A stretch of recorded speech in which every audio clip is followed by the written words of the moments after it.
Episode005. Our enthusiasm is just far ahead of our skills. That's the problem when we start. You know, it's not our fault. Nobody teaches us network marketing skills in school. Our parents don't, our companies don't. It's just the way it is. We learn as we go. Welcome to SocTalks.com, where inspiring authors, speakers, and masterminds share their stories with you. Let their stories ignite your passion, accelerate you on your path, and annihilate your limiting beliefs. Now, here's your host for SocTalks.com, Socrates Zayas. Well, I'm super pleased to introduce today Tom Big Al Schreiter here on Soc Talks. Big Al, are you ready to ignite passions, accelerate paths, and annihilate limiting beliefs? Boom, let's get started. Okay, Tom, do me a favor. Let's fill in the listener. Who is the real Tom Big Al Schreiter? I started network marketing in 1972, and I started badly, and then later on it got better. Probably sounds just like about everybody else. That's absolutely. And where are you from? Originally from the state of Nebraska, but I've lived many places. So I tell people it doesn't matter where you are, prospects are everywhere, but if you say the wrong things to them, prospects are nowhere. Yes, and that's essentially how I came across you, Tom. Initially, when I heard about you, and I went to YouTube, right, which is the holy grail of information, the first video that I ever saw about you kind of resonated with me in the use of words and how words affect people and create relationships, you know, and we are in the industry of relationships. So thank you for sharing that. So Tom, Soc Talks are all about stories. Stories are what create rapport, and rapport is how people are moved into action. Would it be okay if you would share with us a story of defeat, of failure, worst moment in your marketing experience? I can give you the worst and the best all rolled up into one. Well, let's do that. Back in 1972, I answered ad. It said part-time business, and that sounded like a whole lot better than a part-time job, and I wasn't going anywhere doing mathematics. So I answered this ad. They said, come down to an opportunity meeting at the Ford City Shopping Center in the basement on Saturday morning, 9 o'clock. So I showed up. And they had a 3-hour opportunity meeting. And it was bad. It was like about 150 people there. They're jumping up and down on stage, talking about strange things falling out of their colon, talking about weird anti-government communist hippie having your own business in 3 hours. Now, I would have left earlier, but there's armed guards at the back of the room, so I had to stay. But anyway, at noon, it was over. So I'm sneaking out the back, and this guy stops me. And he says, so are you the person that answered my ad? And I'm thinking, how did he know that? There's 150 people in the room. How did he know I answered his ad? Well, it turned out later I found out that I was the only guest out of the 150 people, so it was pretty easy for him to guess. The point is, I left that meeting saying there's no way I want to get involved. And I told him, I said, hey, it's just not for me. I stayed the whole thing. I'm on my way out. 3 hours, the answer is totally no. Just weird people. But he said a little 30-second word picture, which is one of the skills we learn in the business. And at the end of 30 seconds, I said, so how do I join? Now, isn't that strange that 3 hours of testimonials and information and income claims and got me to say no, but a 30-second word picture story at the end of 30 seconds got me to say yes, how do I join? And here's the story he told me. It took about 30 seconds. He said, Big Al, when you join our business, here is what happens. About 6 months from now, you walk into your boss's office, sit down in the chair, lean back, put your feet up on the boss's desk, and calmly tell the boss that you can't fit him in your schedule any longer, that you're resigning effective today. And as you walk out to the main office to pick up your personal belongings, you wave goodbye to all your fellow employees who said it couldn't be done. Go downstairs, hop into your brand new bonus car, and drive down to the drive-in teller at the bank to deposit this month's bonus check. And say to the teller, I don't know, put it in savings or checking. I get these things every month. And drive home and have a glass of your favorite beverage. And I said, so how do I join? 30 seconds of a properly structured word picture story, I said yes. 3 hours of useless oral diarrhea, I said no. Now, that's the biggest lesson I got. Now, here's the failure. Guess what I did for the next 1 year and 10 months? I went out and gave long, brutal 45-minute presentations with information. And when that didn't work, I figured they didn't have enough information. I just doubled it to an hour and a half. After a year and 10 months, I had no distributors. And the lesson was just given to me on a platter right there in front of me. Instead of talking about the business, learn how to properly structure a word picture story, and you can do the whole thing in 30 seconds. And I kid people that, guess how much money he made in that 30 seconds? He made a fortune, but I didn't pick up the lesson. So I tell people when you get started in network marketing, don't feel bad we don't know the skills, because I didn't know anything about it. I studied mathematics and engineering. But I took my mathematics and engineering skills into network marketing. Now, you're probably thinking, well, that's dumb. Anybody knows if you're going to change professions, you want to learn a new set of skills. Never occurred to me one time. But at the end of a year and 10 months, my wife threatened me. She said, hey, dear, I'm pregnant with child number 2. How's the business coming along? And I had to tell her the truth. I told her, well, it's consistent. But she was pretty mad. So there comes a time in our life where we have to suck it up and learn the skills, and that was my time. So after a year and 10 months, I learned my first baby step skill out of the 25, magic sequence of words. What happened to me was 60 days later, I had a full-time income and I quit my job.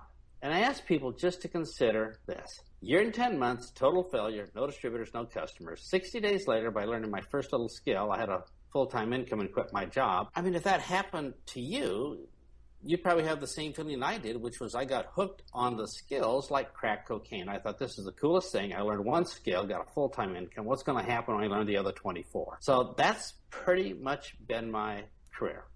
I said, there's just 25 little basic skills we need to learn. And I just travel the world to find out how people do them better. Because I know almost everybody on this call might have been in the same situation I was. Out of the 3 things that we need in network marketing, we got 2 of them already. The first one is we need to have a reasonably good attitude. That's it. Not great, but something better than going out and saying, oh, you don't want to join this pyramid scheme. Nobody else did, do you? And I tell people, you have a good attitude. You showed up for the meeting. You have enough attitude to go forward in the business. You don't need any more. And number 2, we need some motivation. Because I don't care how good our attitude is, we got to levitate up to people. But if we don't have enough motivation to even talk to them, it's going to be a pretty long, lonely career. But I tell people, you're at one of my training workshops, so I'm sure you have motivation. Otherwise, you'd be home watching TV. You got that. The third thing that we need to pull it off is a set of skills to make it work. And that's the missing part for most of us. All 3 are important. But most people have a pretty good attitude. They're motivated. They just don't know how to pull it off, what to say and what to do.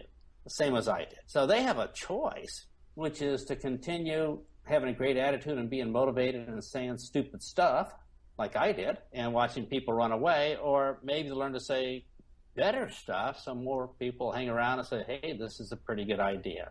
So that's kind of the good and bad what changed my life in this story.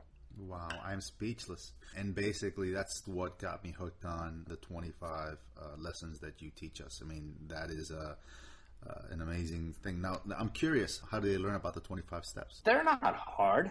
Things like story skills. I think you have the word pictures, how to do that properly. You have how to tell a story properly and use the story to talk to the subconscious mind. You have things like icebreakers, what to say to somebody after you've done the hi, how are you, how's the weather? And if you don't have a good icebreaker, you'll sound pretty amateur like I did. I would say, hi, how are you, how's the weather? Want to be a distributor? Just not smooth. So you have to have a better icebreaker, which is a way of taking the conversation from social chit-chat and introducing our business in a socially acceptable way so you don't get rejected. Let me give an example of the difference of icebreakers. You and I go out and talk to people. So I go across the street at Denny's restaurant, sit down, order a meal, and the waitress comes up to me and she says, what would you like to order? And I say hamburger, french fries, a Coke, side salad, Greek salad, mashed potato, baked potato, macaroni and cheese, pie, ice cream, and cake, and she brings my food. I leave the restaurant and I say, what a poor and miserable business. No prospects here. It's impossible to build in Miami. You're the superstar. You go across the street. You sit down at the table right next to me. The same waitress comes up and she says, what would you like to order? And you say, are you married to your job or are you open-minded? And she says, well, of course I'm open-minded. I don't want to be a waitress here for the rest of my life. What's it all about? And you say, well, I can't really talk to you now because, you're at work. She says, no, you can talk to me now. I need opportunity. What's it all about? He said, well, it's not the right time. I mean, you're working for the boss right now. She says, well, when can you talk to me? Do you have a business card? Do you have a brochure, CD, website, something I can do? Do you have a phone number? I get home, call this number. I have a break coming up in 15 minutes. I can follow you out to your car. When can we talk? And you leave the restaurant, and you say, what a poor and miserable business. I can't even have a meal without people constantly harassing me, begging for opportunity, asking for presentations. I got to beat them off with a stick. So I'm out there in the pits of mankind, suffering, hoping that somebody will probably join my business sometime in the future. And you are up there with the life of your dreams of the house and the car and the big bonus checks. And people are saying, Socrates is so awesome. He just recruit people on demand. And I tell people, what was the difference? And they say, well, the attitude was the same. Yeah. The motivation was the same. The only difference was, in that case, 10 and a half words. Are you married to your job or are you open-minded? 10 and a half words separated you from me. You're up there with the life of your dreams. I'm in the pits of mankind just hoping something's going to happen good in my life. And the only difference was 10 and a half words. And I plead with people, why go out and do stupid things like I did, which is, I don't know, have you ever heard these sayings, Socrates, of people just saying be more motivated in the face of failure and be persistent and all that? I'll tell you where that comes from. That comes from idiots like me 45 years ago. People would come up to me and say, okay, I joined. Now, what do I say to people? I didn't know. So I said, well, just go out and get 100 no's. Well, if 3 no's hurt, why would you want 97 more? That's just stupid. And then they come back and say, oh, I got all these no's, nobody joined, what do I do? And I said, well, no, wait, relax. Every no just gets you closer. Well, actually, to another no, because we're saying the wrong stuff.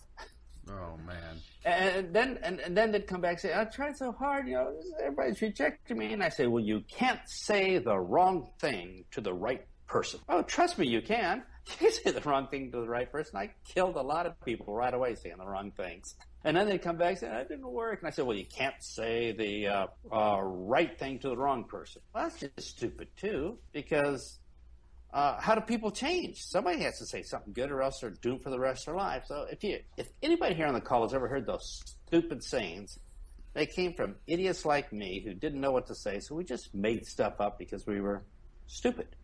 Wow. It's funny. One of the other guests that I've had on Soc Talks basically said that his aha moment was very similar to what you said right now. He was sitting in the audience as somebody walked across the stage, and the person walking across the stage could barely speak English, and he had been in the country a few months, is how the story went, and he raised his hand, and it's one of these company events where the company, edifies the people and so forth. So the guy waves and says, oh, I love America, I love this company, I just bought my second car for my wife, and blah, blah, blah, and then he left off the stage, and he says, you know what, it kind of ticked him off a little bit, because he had been, like you and I have done as well, spent many years trying to get his business to work, and he's just, he had been failing miserably, and so he walked up to this guy from Afghanistan or something like that and said to the guy, listen, can I ask you a couple questions? He says, oh, of course. He says, what are you telling people? And the guy says, oh, you mean about the business? He goes, yeah, what are you telling people that get them to be interested in what you have to say? And the guy says, oh, I just basically asked them, do you want to make money, yes or no? And he goes, what do you mean? He goes, yeah, I just asked them, do you want to make money, yes or no? If they say no, I move on. If they say yes, then I connect them to my upline. And he was like, are you kidding me? He goes, no. And he goes, what if they say, well, yeah, but what is it? He says, well, I'll tell you what it is if you tell me, do you want to make money, yes or no? And that sounded to me like very similar to the word picture that you painted a little earlier. So that's a great story. It's funny. It resonates with me in so many different levels. All right, Tom. This next step here is what I call the SocTalks Showdown. This is where I basically give you 5 lightning round type questions, and you basically just give me the first thing that pops up in your mind.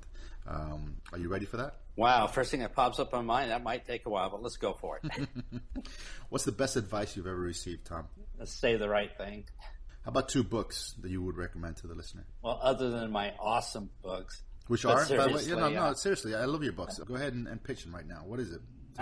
They're the Big Al books. They're just on the skills. and people can go to Amazon, they can see them there. But here's the first book that I recommend everybody to read, but not really read. It's called How to Win Friends and Influence People. It shows you how to deal with people. Now, in engineering school, they don't teach us how to deal with people. So every word in there was a surprise to me because I had no social skills. But don't read the book. Get 4 or 5 people to read it with you and only read 1 chapter a week, practice it, and then get on a call for 15 minutes and report how you use that chapter. That's the best way to read the book. I've recommended it over and over for people who have study groups. Just take 1 chapter, do it, and you start building a really, really great way of talking to people and understanding what makes people tick. So that's the first book. The second book, you're probably going to be looking at something for attitude and motivation. There's everything from the magic of thinking big to Cypress. I don't know. I would say just pick one that resonates with you because that's a massive area. But if there's just one book, I know it would be definitely How to Win Friends and Influence by Dale Carnegie. It's free in every library, and it's probably less than $5 on Amazon.com. But don't read it. Actually do it. And that's something that I would recommend with your book as well. When we created a mastermind for Tom Schreiter knowledge base, it really blew up everybody's business as well. So that's an amazing. I think I might have to adopt that in the group and see if I can get together with 15 or 20 people that would want to do that. That's actually a very smart piece of information there. The Tom strength. Say that one again. The super strength. The one Tom strength that you have. Oh, it wouldn't be courage or wouldn't be motivation. It wouldn't be work ethic. It would just be learning exactly word for word what to say and what to do. My problem was I was motivated, I had a good attitude, and I knew what to do, but I didn't know how to do it. So everybody knows what to do, sponsor people, bring more guests to the meeting, get prospects. But when you ask how to do it, they say, well, how do we get people to come to the meetings? Well, just talk to them. Well, what do I say? Oh, I don't know. Just talk to them. Well, what do you mean? Well, you just kind of build a relationship. Well, how? Well, got to build rapport with people. Well, what words do I say? And they go, oh, I don't know. And that's the frustration. So my strength is if you have to build rapport with people, here's 13 ways of doing it within a few seconds. Pick which one seems appropriate. And my strength is when people say, well, I don't know how to close people. I says, well, here's all the closes you can use before.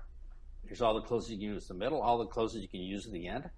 And these are all under the radar, rejection-free, because I'm a full-time coward. I'm not outgoing or in any way. I just like doing the business rejection-free. So my strength is simply, if you say these words, then these things will happen. And, well, I guess you also address your weakness in that as well, but do you have one specific weakness? Oh, yeah, I'm phonophobic. This is probably one of my high-stress moments of the day, talking to you on the phone here. Are you kidding me?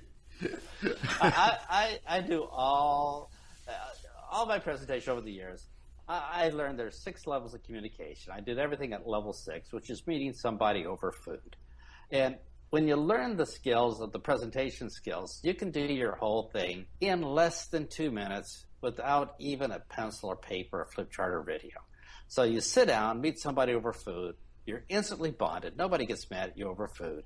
And in 2 minutes' time, you're totally done, and everybody's having a great time. If you do that once for lunch and once for dinner, 2 high-quality presentations like that a day is probably better than, a million emails spammed out or making lead calls at night and getting rejection. It's so easy to do.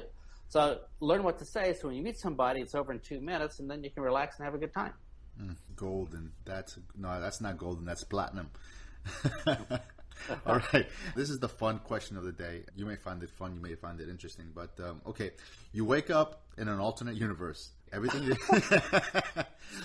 everything that you had is gone. You have clothes on, but they're not familiar to you.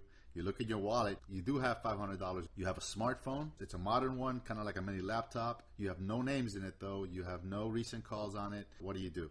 Well, you don't really wake up in an alternate universe with nothing. What you wake up with is all the wealth. And all the wealth that we have is the knowledge inside of our head. So the fact you have $500 or no dollars or no phone doesn't even make a difference. Wealth resides inside of our head. So having a certain set of skills. So if I were in an alternate universe, here's the first thing I would do. I'd say, all right, I probably would like to start working with a leader, somebody with some pretty good skills in the business instead of somebody I'd have to train from scratch. So I would immediately say, what's the number one thing that people have to do to be successful in this business as a leader? They're going to have to be a pretty good teacher. So who's pretty good teachers? Teachers. But not any teacher. No. I would want to go to the band teacher. Let's think about band teachers. Number one, they are patient. Oh, they got to be patient. Ever heard a grade school band try to play a song? So these people have the ultimate patience. Number two, they're great hustlers because they got to raise money for uniforms and band trips. It's all outside the school budget, and they're underpaid. So they're looking for income opportunities. This person would have everything I would need. So I don't know. Wouldn't need a smartphone or computer or anything or money. I'd just go say, take me to your band teacher, and I'd be done. Or if that didn't work, let's do another thing. It's just a matter of skills. I don't want to go out and meet people because I'm not. All right, I'm an introvert. I'm a nerd. So walking down the street and saying hi to people is pretty uncomfortable. And I don't want to play pen pal on social media and have a conditional friend that I'm going to unfriend if they don't join or something like that. I just want to get somebody in the business. So I do know that if you want to go to an alternate universe or new city, it is so easy to build a new team. Because all you have to do is, one of the skills is the 4 personalities. And you probably read the book. But of the 4 personalities, the blue personality is the outgoing one. They're the ones that talk all the time. These are the best people. Now, they don't follow up, but they're in action before they even know what's going on, and they just love talking to people. They're motivated by talking to people, fun, excitement, travel, whatever. So I'm thinking, all right, that would be the perfect person for me to set appointments, and I can do all the follow-up, explain to them the business and get them started. All I need is somebody to set up the appointments. Now, I just can't go to a stranger and say, by the way, who do you know that is a blue personality that can set a bunch of appointments for me? That wouldn't work very good, so here's what I do. I go to somebody in this alternate universe, and I'd say, who do you know that is a good storyteller? Now, I do know that blues are great storytellers. They tell stories sometimes with no ending. They talk and talk and talk. They talk in the morning and afternoon. They talk in their sleep. They talk forever. They're just the big talkers. So if you ask, who do you know who's a good storyteller, they will give you the name of somebody that's a blue personality. And I said, great, I'd like to meet this person. So I get the phone number and I go meet him. So I go to the blue personality, and I know he's talking, not going to give me a chance. So I wait for him to take a breath and to sip out of a soda, and instantly I say these words. And this is where the skills come in. So as soon as he takes a breath, sip out of his soda, I say there's 2 types of people in the world. Those that tell stories and those that get paid for it. And I shut up. And they either figure it out or they don't. Now, if they can't figure that out, chances are they're not going to be the person I'm looking for. It's not going to be the business person I'm going to build a giant leg under. But say, well, I like to tell stories. How do I get paid for it? I'm done. Because blue personalities, they don't really care about the details. All they want to do is meet new people. They're the ones that are talking to you in the elevator that you've never met, telling you about what happened yesterday on the way down in the elevator. So turn this person loose. He'll set up a ton of appointments with tons of people for me to talk to. And all I have to do is present and take the volunteers. So I don't know, how long do you want me to stay in this alternate universe? We could do this all evening. No, that's pretty amazing. So you would build a business based on the 4 personalities. You would find those individuals. Well, you are obviously the closer, but you would have your team. You would set all the appointments. Yeah, you would work it as a team. That's a different concept. So now I don't know what I would do with the cell phone. Probably donate it to charity, and the $500 probably buy Mexican food. So I wouldn't need either of those. That's my favorite. I love burritos. Oh my gosh. Tom, thank you so much for your wisdom. Well, thanks for inviting me on the show, and I hope everybody takes the time to just learn the basic skills of the business. And then it's easy, and most of the stress goes away. And even if you're a shy nerd, it can be done. Awesome. Thank you for listening to Socrates Zayas on Soc Talks. Please visit us at SocTalks.com for a chance to win a $50 gift card. And don't forget to subscribe, rate, and review this podcast. Give us a great review and Socrates will give you a personal shout out on the very next show. Boom!